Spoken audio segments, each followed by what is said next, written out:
നമസ്കാരം. SB ജേണലിലേക്ക് ഒരിക്കൽ കൂടി സ്വാഗതം. അങ്ങനെ രാഹുൽ മാങ്കൂട്ടം പറഞ്ഞ പോലെ പിണറായി വിജയനെ വിജയൻ പിണറായി പേര് നിർദ്ദേശിച്ചു പ്രതിപക്ഷ നേതൃസ്ഥാനത്തേക്ക്. പി വിജയൻ അതിനെ പിന്താങ്ങുന്നു എന്നൊക്കെ പറഞ്ഞുകൊണ്ട് കളിയാക്കിക്കൊണ്ട് ട്രോളിക്കൊണ്ട് ഇത് ഇട്ടിട്ടുണ്ട്. എന്തായിരുന്നാലും ആരൊക്കെ എങ്ങനെയൊക്കെ പറഞ്ഞിരുന്നാലും ശരി, പിണറായി വിജയൻ തന്നെ പ്രതിപക്ഷ നേതൃസ്ഥാനത്തേക്ക് വരുന്നതിൽ മറ്റാർക്കും എതിർപ്പുണ്ടായിരുന്നില്ല. ആരും അവരവരുടെ കോട്ട അവതരിപ്പിച്ചുകൊണ്ട് രംഗത്തേക്ക് വന്നിട്ടുമില്ല. ഞങ്ങൾക്കാർക്കും, അതായത് CPM-കാർക്കാർക്കും ഹൈക്കമാൻഡിൻ്റെ മുന്നിൽ പോയി നിന്നുകൊണ്ട് ഞെളിഞ്ഞിരുന്നുകൊണ്ട് അല്ലെങ്കിൽ കാല് പിടിച്ച് കരയേണ്ട ഗതികേടുണ്ടായിട്ടില്ല. അവിടെ നിന്ന് കണ്ണീര് ഒഴുകുന്ന രീതിയിൽ മറ്റൊരു നേതാവിനെ കുറിച്ച് കുറ്റം പറയേണ്ടി വന്നിട്ടില്ല. ഞാനിവിടെ പാർട്ടിയെ വളർത്താൻ ശ്രമിച്ചപ്പോൾ മറ്റൊരു നേതാവ് ഇവിടെ ഗ്രൂപ്പ് വളർത്താനാണ് ശ്രമിച്ചത് എന്ന് പച്ചയ്ക്ക് പറയേണ്ട ഗതികേട് CPM-ലെ ഒരു നേതാവിന് ഇതുവരെ ഉണ്ടായിട്ടില്ല. പരസ്പരം പഴിചാരേണ്ട അവസ്ഥ വന്നിട്ടില്ല. വിജയിയായ നേതാവിനെ കാണാതെ, മുഖ്യമന്ത്രിയെ അവരോധിക്കപ്പെട്ട നേതാവിനെ കാണാതെ ആർക്കും ഗുരുവായൂർക്ക് പോകേണ്ടി വന്നിട്ടില്ല. അതും അടുക്കളപ്പുറത്തോട് ഇറങ്ങി സ്വന്തം കാർ എടുത്തുകൊണ്ട് ഓടിയിട്ട്. ആരും ഇതിൻ്റെ പേരിൽ നിന്നുകൊണ്ട് എൻ്റെ ഇന്ന ആളിനെ അവിടെ അപ്പോയിൻ്റ് ചെയ്യണം, ഞാൻ പറയുന്ന ആൾക്കാരെ മന്ത്രിമാരാക്കണം എന്ന് പറഞ്ഞുകൊണ്ട് ആരും ഇവിടെ ഒന്നും ആവശ്യപ്പെട്ടിട്ടുമില്ല. ആരെ പിന്താങ്ങിയായിരുന്നാലും ഒറ്റ വാക്കുകളെ ഉണ്ടാവുകയുള്ളൂ CPM എന്ന് പറയുന്ന പാർട്ടിക്കുള്ളിൽ. അതുകൊണ്ട് തന്നെയാണ് ഇടതുപക്ഷത്തിൻ്റെ പ്രതിപക്ഷ നേതൃസ്ഥാനത്തേക്ക് പിണറായി വിജയനെ വീണ്ടും പ്രഖ്യാപിച്ചത്. അതിനകത്ത് യാതൊരു തർക്കവുമില്ല.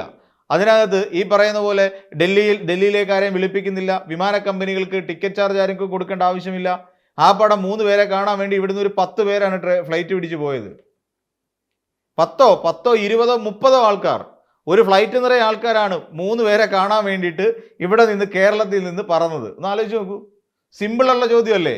ഈ ഇത്രയും പേരെ അങ്ങോട്ട് മുൻ KPCC അധ്യക്ഷന്മാർ, MLA-മാർ, അതോടൊപ്പം തന്നെ ഘടകകക്ഷിയിൽപ്പെട്ട നേതാക്കന്മാർ, ഇവരെല്ലാവരെയും കാണാൻ വേണ്ടി ഡൽഹിക്ക് വിളിപ്പിക്കുന്നതിനേക്കാൾ നല്ലത് ഈ 3 പേർ ഇവിടോട്ട് വന്നു കഴിഞ്ഞാൽ ഇതിൻ്റെ പകുതി കാശ് പോലും ആവില്ലല്ലോ, ഫ്ലൈറ്റ് ചാർജ് അടക്കം. എന്നിട്ട് അവിടെ ചിലർ ചാർട്ടേഡ് ഫ്ലൈറ്റ് എടുത്ത് കേരളത്തിലേക്ക് വരുന്നു. എന്തൊക്കെയാ കാണണം ഒരു തെരഞ്ഞെടുപ്പ് കഴിയുമ്പോൾ? ഇത് ഒരിക്കലും ഐക്യത്തിൽ എത്തിപ്പെടാൻ കഴിയില്ല. അങ്ങനെ ഒരു പ്രതിപക്ഷ നേതൃസ്ഥാനത്തേക്ക് എത്തുന്നതിന് വേണ്ടിയിട്ടോ ഒരു പ്രതിപക്ഷ നേതാവിനെ തിരഞ്ഞെടുക്കുന്നതിന് വേണ്ടിയിട്ടോ ഈ പറയുന്ന പോലെ ഫ്ലൈറ്റ് ചാർജ് വേണ്ടി വരില്ല, ഈ തമ്മിലടി കാണേണ്ടി വരില്ല, പരസ്പരമുള്ള പഴിചാരലോ കുറ്റപ്പെടുത്തലോ കാണേണ്ടി വരില്ല. ഒറ്റ പേര് പറയുന്നു, ആ പേരിൽ ഉറച്ചു നിൽക്കുന്നു, സംഭവം കഴിഞ്ഞു. ഇനിയും ഇവിടെയാണ് വേറൊരു പ്രശ്നം കൂടി നിൽക്കുന്നത്. അതായത് പിണറായി വിജയൻ എന്ന് പറയുന്ന ഒരാൾ മുഖ്യമന്ത്രി ആയിരുന്ന കാലഘട്ടം 10 വർഷമാണ്.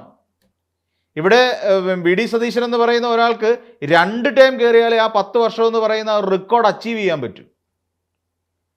ഇതിപ്പോൾ 5 വർഷത്തേക്ക് മാത്രമായിട്ട് കിട്ടിയിരിക്കുന്ന ഒരു പദവിയാണ് ഈ മുഖ്യമന്ത്രി സ്ഥാനം എന്ന് പറഞ്ഞാൽ. എന്നാൽ പിണറായി വിജയൻ 10 വർഷം മുഖ്യമന്ത്രി ആയിരുന്നിട്ട് ഇറങ്ങുന്ന ഒരു നേതാവാണ്. അപ്പോൾ അതിൻ്റെതായ പ്രാധാന്യം പിണറായി വിജയൻ എന്ന് പറയുന്ന ഒരു നേതാവിനുണ്ട്. അതായത് അദ്ദേഹം 71ാമത്തെ വയസ്സിൽ അദ്ദേഹം മുഖ്യമന്ത്രി ആയി എന്നുള്ളതാണ്. അപ്പം അങ്ങനെ കഴിഞ്ഞിട്ടാണ് അദ്ദേഹം ഈ പ്രായത്തിൽ 80-81 വയസ്സാകുന്ന സമയത്ത് അദ്ദേഹം രാജിവെച്ച് പുറത്തേക്ക് പോകുന്നു. വലിയ തെറ്റൊന്നുമില്ല. 10 വർഷം അദ്ദേഹം മുഖ്യമന്ത്രി ആയിരുന്നില്ലേ? ഇവിടെ ഒരു ദിവസം പോലും മുഖ്യമന്ത്രി ആയി ഇരിക്കാത്ത ഒരാളാണ് ഇവിടെ കുറ്റം പറയേണ്ടി വരുന്നത്. അതവിടെ നിൽക്കട്ടെ. VD സതീശൻ അദ്ദേഹത്തെ കുറ്റം പറഞ്ഞിട്ടില്ല, അത് വേറൊരു കാര്യം. അപ്പോൾ അത് അദ്ദേഹത്തിൻ്റെ പ്രതിപക്ഷ നേതാവ് എന്നുള്ള നിലയിൽ നിന്നുകൊണ്ട് മാത്രമായിരിക്കാം ഒരുപക്ഷെ VD സതീശൻ അത്രയും കള്ളങ്ങൾ പറഞ്ഞുകൊണ്ടിരുന്നത്. അത് ഭരണം പിടിക്കാൻ വേണ്ടി കൂടി തന്നെയായിരുന്നു. അപ്പോഴും VD സതീശൻ്റെ പ്രതിപക്ഷ നേതൃസ്ഥാനത്തേക്ക് പിണറായി വിജയൻ വരുമ്പോൾ ഈ 10 വർഷക്കാലം പിണറായി വിജയൻ എന്ന് പറയുന്ന മുഖ്യമന്ത്രി കേരളത്തിൽ ഓരോ പദ്ധതികൾ അവതരിപ്പിക്കുകയും മാനിഫെസ്റ്റോ വിലയിരുത്തിക്കൊണ്ട് അതിന് എന്തൊക്കെ കാര്യങ്ങൾ പിന്നീട് സംഭവിച്ചിട്ടുണ്ട് എന്നുള്ള കാര്യവും വളരെ വ്യക്തമായി പ്രോഗ്രസ് റിപ്പോർട്ട് എന്നുള്ള രീതിയിൽ തന്നെ എല്ലാ വർഷവും പുറത്തേക്ക് കൊണ്ടുവന്നിട്ടുണ്ടായിരുന്നു ഈ 10 വർഷത്തിനിടയിൽ കൃത്യമായ കാര്യങ്ങൾ. അപ്പോൾ ഇങ്ങനെ പറഞ്ഞിട്ടുള്ള എന്തിനേയും വളരെ കൃത്യതയോടുകൂടി കാണുന്ന ഒരു മുഖ്യമന്ത്രിയായിരുന്ന 10 വർഷത്തെ എക്സ്പീരിയൻസ് ഉള്ള ഒരു നേതാവ് പ്രതിപക്ഷ നേതൃസ്ഥാനത്തേക്ക് വരുമ്പോൾ UDF-ന്റെ മുന്നണിയിലുള്ളവർക്ക്, അതുമല്ലെങ്കിൽ മുഖ്യമന്ത്രിയായിരിക്കുന്ന ഒരാളെ സംബന്ധിച്ചിടത്തോളം, അതായത് VD സതീശനെ സംബന്ധിച്ചിടത്തോളം ഭാരിച്ച ഉത്തരവാദിത്തമാണ് തലയിലേക്ക് വന്ന് വീഴാൻ പോകുന്നത്. വളരെ കൃത്യമായി കണക്കുകളടക്കം ഇതുവരെ നടന്നിട്ടുള്ള എല്ലാ പ്രോജക്റ്റുകളെക്കുറിച്ചും വികസന പദ്ധതികളെക്കുറിച്ചും ക്ഷേമ പദ്ധതികളെക്കുറിച്ചുമൊക്കെ ജനങ്ങളെ ബോധിപ്പിക്കേണ്ട, സഭയെ ബോധിപ്പിക്കേണ്ട ഉത്തമ ബോധ്യമുള്ള ഒരു നേതാവായി VD സതീശൻ മാറിയേ പറ്റൂ. അഴകുഴമ്പൻ ഡയലോഗുകൾ കൊണ്ട് ഇനി അവിടെ പിടിച്ചു നിൽക്കാൻ കഴിയില്ല. ചോദ്യങ്ങൾ വളരെ കൃത്യമായിരിക്കും. ആ കൃത്യമായ ചോദ്യങ്ങൾക്ക് സഭയിൽ നിന്ന് വാക്കൗട്ട് ചെയ്യുകയല്ല മറുപടി, കൃത്യമായ കാര്യങ്ങൾ പറയുകയാണ് വേണ്ടത്.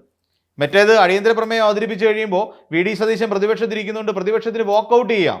അങ്ങനെ ഒരു പോസിബിലിറ്റി ഉണ്ടോ അവിടെ?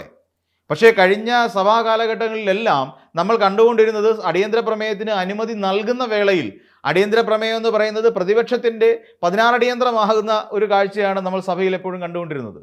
അങ്ങനെയുള്ള ഒരു സാഹചര്യത്തിൽ ഇനിയിപ്പോൾ വാക്കൗട്ട് ചെയ്ത് പോകാമെന്നുള്ള പറയുന്ന ഒരു പോസിബിലിറ്റി പോലും, ആ വാതിൽ പോലും ഭരണപക്ഷത്തിന് മുമ്പിൽ വി ഡി സതീശൻ്റെയും സംഘത്തിൻ്റെയും മുന്നിൽ അടഞ്ഞു കഴിഞ്ഞു.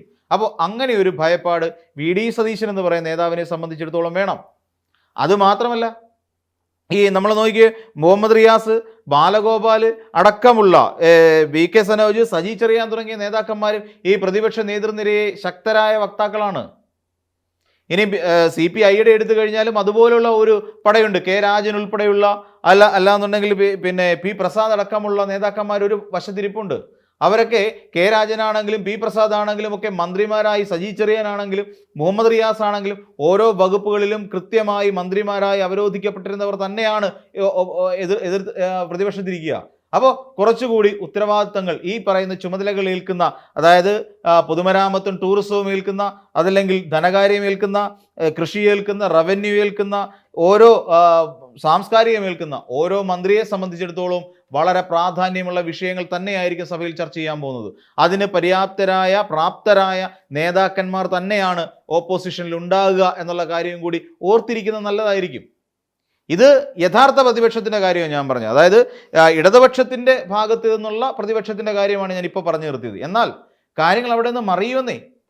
കാര്യങ്ങൾ എങ്ങനെ മറിയുമെന്ന് ചോദിച്ചു കഴിഞ്ഞാൽ, ഇവിടെ നമുക്കറിയാവുന്ന പോലെ ഇപ്പോഴും ഒരു സമവായത്തിൽ എത്തിച്ചേരാൻ കഴിഞ്ഞിട്ടില്ല. ഇനി അഥവാ സമവായത്തിൽ എത്തി എന്ന് തന്നെ നമുക്ക് അങ്ങോട്ട് കരുതാം. എങ്ങനെ സമവായം? ഇവിടെ കോൺഗ്രസിനുള്ളിൽ തന്നെ നടക്കുന്ന പടലപ്പിണക്കങ്ങളിൽ സംബന്ധിച്ച് ഒരു സമവായത്തിലെത്താൻ കഴിഞ്ഞിട്ടില്ല. അതാണ് ഏറ്റവും പ്രധാനപ്പെട്ട ഒരു പ്രശ്നം. ഇവിടെ ഇപ്പോഴും നിലവിൽ ഇടഞ്ഞു നിൽക്കുന്ന 2 നേതാക്കന്മാരുണ്ട്. ഒന്ന് രമേശ് ചെന്നിത്തലയാണെങ്കിൽ മറ്റൊന്ന് KC വേണുഗോപാലാണ്. രമേശ് ചെന്നിത്തലയെ സംബന്ധിച്ചിടത്തോളം ചെന്നിത്തലയ്ക്കും കുറച്ചധികം നേതാക്കന്മാരുണ്ട്, അതന്നെ അണികളുണ്ട്. KCയെ സംബന്ധിച്ചിടത്തോളം കൂടിയ അണികളുണ്ട്, കൂടുതൽ MLA-മാരും അദ്ദേഹത്തിനോടൊപ്പം ഉണ്ട്. അപ്പം ഇങ്ങനെ വരുന്ന 2 നേതാക്കന്മാരോട് ഒപ്പം സന്ധി ചെയ്യാൻ ഇതുവരെ മുഖ്യമന്ത്രി സ്ഥാനത്തേക്ക് നിയുക്തനാക്കപ്പെട്ട വി ഡി സതീശന് കഴിഞ്ഞിട്ടില്ല. രമേശ് ചെന്നിത്തലയെ സംബന്ധിച്ചിടത്തോളം ചെന്നിത്തല ഉയർത്തുന്ന ആഭ്യന്തര വകുപ്പ് മന്ത്രിസ്ഥാനമാണ്. അതുകൂടാതെ ജോസഫ് വാഴക്കനെ അടക്കമുള്ള ഒരാളെ KPCC അധ്യക്ഷനാക്കുകയും വേണം. ഇല്ലാന്നുണ്ടെങ്കിൽ ചിലപ്പോൾ അദ്ദേഹം രാജിവരെ വെക്കുമെന്നാണ് പറയുന്നത്. അപ്പോൾ രമേശ് ചെന്നിത്തലയും അദ്ദേഹത്തെ ചുറ്റിപ്പറ്റി നിൽക്കുന്ന കുറേയധികം നേതാക്കന്മാരും ചിലപ്പോൾ 3-4 MLA-മാരും ഈ പറയുന്ന രമേശ് ചെന്നിത്തലയ്ക്ക് ഒപ്പം അണിനിരക്കുകയും ചെയ്യും. ഇത് സഭയിൽ വി ഡി സതീശൻ എന്ന് പറയുന്ന നേതാവിനെ, മുഖ്യമന്ത്രിയെ കൂടുതൽ പ്രതിരോധത്തിലാക്കുകയും ചെയ്യും, സംശയമില്ല. ഇനി അപ്പുറത്തേക്ക് നോക്കൂ. AICCയുടെ എല്ലാ ചുമതലകളും വഹിച്ചുകൊണ്ടിരിക്കുന്ന സംഘടനാ ജനറൽ സെക്രട്ടറി എന്ന പേരിൽ അറിയപ്പെടുന്ന KC വേണുഗോപാൽ അപ്പുറത്തെ വശത്തുണ്ട്. KCക്ക് നേരിട്ട് ഭരണത്തിലേക്ക് ഇടപെടാൻ കഴിഞ്ഞില്ല എങ്കിൽ പോലും അദ്ദേഹത്തെ പിന്തുണയ്ക്കുന്ന 46 MLA-മാരാണ് പിന്നെ ശരിക്കും മറ്റൊരു പ്രതിപക്ഷമായി സഭയിലുണ്ടാകുക വി ഡി സതീശനെ നേരിടാൻ. അത് ഉണ്ടാകില്ല എന്ന് ഉറപ്പ് പറയാൻ പറ്റില്ല. കാരണം ഇതിനു മുമ്പ് ഉമ്മൻചാണ്ടി ഇരുന്ന സമയത്തും ഉമ്മൻചാണ്ടിക്ക് പ്രതിപക്ഷത്ത് നിന്നുണ്ടായ ശല്യത്തേക്കാൾ കൂടുതൽ ശല്യമുണ്ടായത് സ്വന്തം മുന്നണിക്കുള്ളിൽ നിന്ന് തന്നെയാണ്. അത് TM ജേക്കബിൻ്റെ പേരിലും വി ഡി സതീശൻ്റെ രൂപത്തിലും എന്ന് വേണ്ട AK ആന്റണിയുടെ രൂപത്തിൽ പോലും ആ ശല്യം ഉണ്ടായിരുന്നു എന്നുള്ളത് നമ്മൾ പലപ്പോഴായി കണ്ടതാണ്. VM സുധീരനുണ്ടായിരുന്നു. അങ്ങനെ നിരവധി ആൾക്കാർ ആ രീതിയിൽ തന്നെയാണ് ട്രീറ്റ് ചെയ്തുകൊണ്ടിരുന്നത്. അതിൻ്റെ ഒരു പുതിയ രൂപം, പുതിയൊരു വേർഷൻ ഇതവണ 2026 സംഭവിക്കും എന്നുള്ള കാര്യത്തിൽ യാതൊരു സംശയവുമില്ല. അപ്പോൾ KC വേണുഗോപാലിൻ്റെ 46 MLA-മാർ ഇപ്പം തന്നെയുണ്ട്.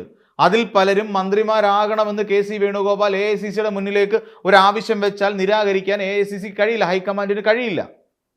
അപ്പോൾ അങ്ങനെ വരുന്ന സമയത്ത് ഏറ്റവും കൂടുതൽ MLA-മാരുള്ള പുറത്ത് നിൽക്കുന്ന ഒരു രാഷ്ട്രീയ നേതാവായി KC വേണുഗോപാൽ മാറും. അതോടൊപ്പം തന്നെ KC വേണുഗോപാൽ KPCC അധ്യക്ഷ സ്ഥാനത്തേക്ക്, താക്കോൽ സ്ഥാനത്തേക്ക് തനിക്ക് ഏറ്റവും പ്രിയപ്പെട്ട ഷാഫി പറമ്പലിനെ കൊണ്ട് കെട്ടിയിറക്കുകയും ചെയ്യും.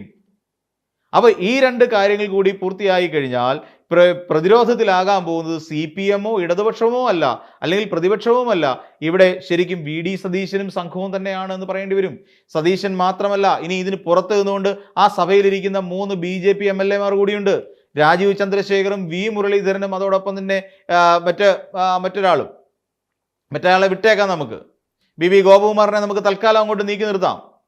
ഇവിടെ രാജീവ് ചന്ദ്രശേഖരനെയും V മുരളീധരനെയും മാത്രം എടുത്താൽ മതി. ഇവർ 2 പേരും അസൽ വർഗീയവാദികളാണ് എന്നുള്ള കാര്യം നമുക്കെല്ലാവർക്കും അറിയാമല്ലോ. ഇവർ 2 പേരും ശല്യക്കാരാണ് എന്നുള്ള കാര്യം നമുക്കറിയാമല്ലോ. ഇവരേത് രീതിയിലായിരിക്കും വി ഡി സതീശൻ്റെയും മുസ്ലിം ലീഗിൻ്റെയും ആ ഒരു ഡീലിനെ തിരിച്ചറിയുക? അവർ ആ രീതിയിൽ അവിടെയും അവർ പ്രതിരോധിക്കപ്പെടും. അപ്പോൾ സത്യം പറഞ്ഞാൽ വി.ഡി. സതീശൻ എന്ന് പറയുന്ന മുഖ്യമന്ത്രിയെ സംബന്ധിച്ചിടത്തോളം സഭയിൽ നേരിടേണ്ടി വരുന്നത് 3 പ്രതിപക്ഷത്തെയാണ്. 3, അതായത് ഒന്ന് ഇടതുപക്ഷം എന്ന് പറയുന്ന പ്രതിപക്ഷത്തെ നേരിടേണ്ടി വരും, മറ്റൊന്ന് RCയും KCയും ഒരുമിച്ച് നിൽക്കുന്ന ഒരു ഉപജാപക സംഘത്തെ എന്ന് പറയുന്ന ഒരു പ്രതിപക്ഷത്തെ നേരിടേണ്ടി വരും, മറ്റൊന്ന് BJPയുടെ ഒരു പ്രതിപക്ഷത്തെ നേരിടേണ്ടി വരുന്നു. അപ്പം വി.ഡി. സതീശനെ സംബന്ധിച്ചിടത്തോളം ഇത്തവണ ഒരു വലിയ വെല്ലുവിളിയായിരിക്കും ഈ മുഖ്യമന്ത്രി സ്ഥാനം എന്നുള്ള കാര്യത്തിൽ യാതൊരു തർക്കവുമില്ല. അപ്പോൾ ഈ പറയുന്ന എന്ത് തന്നെയാണെങ്കിലും ലീഗുമായി ബന്ധപ്പെട്ട കാര്യങ്ങൾ ഇനിയും കേരളത്തിൽ നിരവധിയായി ചർച്ച ചെയ്യപ്പെടുമെന്ന് തന്നെയാണ് നമുക്ക് തോന്നുന്നത്. അപ്പോൾ മറ്റൊരു വീഡിയോയുമായി നമുക്ക് വീണ്ടും കാണാം.